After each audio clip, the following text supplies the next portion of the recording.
नमस्कार, कसे आहात? Welcome back to Mohini's kitchen. आजचा मेनू अगदी साधा आहे.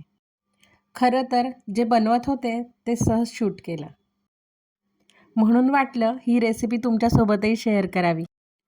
काल रात्री मी 1 वाटी मूग पाण्यात भिजत घातले होते. आता आपण भातासोबत खाता येतील असे थोडे रस्सावाले मूग बनवूया.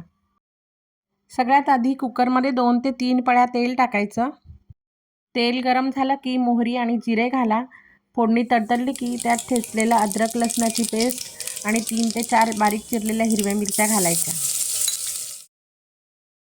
आता एक मोठा बारीक चिरलेला कांदा घालून सोनेरी होईपर्यंत परतून घ्या. त्यानंतर एक बारीक चिरलेला टमाटा मऊ होईपर्यंत परतून घ्यायचा. कांदा टमाटा मऊ होईपर्यंत चला इकडे आपण भात लावून घेऊया.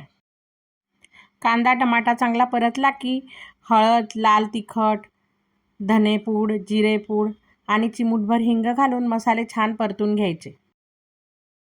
अगदी साधं आणि सोपं काहीतरी भाताबरोबर खायचं असेल तर हा पर्याय खूप चांगला आहे. आता भिजवलेले मूग घाला आणि 2 मिनटं मसाल्यासोबत छान परतवून घ्या. चवीनुसार मीठ घालायचं आणि तुम्हाला हवा तसा रस्सा ठेवण्यासाठी पाणी घालायचं.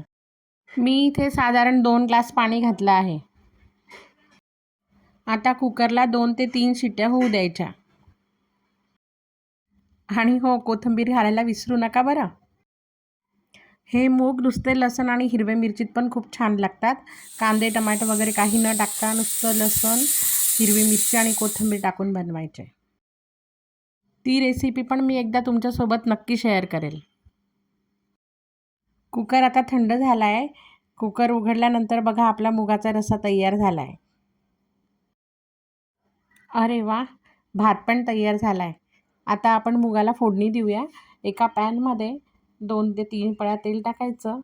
त्यात थोडंसं जिरं, हळद आणि चिमूटभर तिखट टाकून मुगाला फोडणी करायची.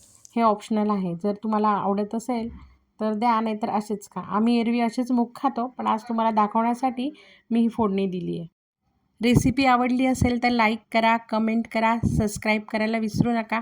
पुन्हा भेटू अशाच एका साध्या सोप्या रेसिपीसोबत. तोपर्यंत स्वतःची काळजी घ्या.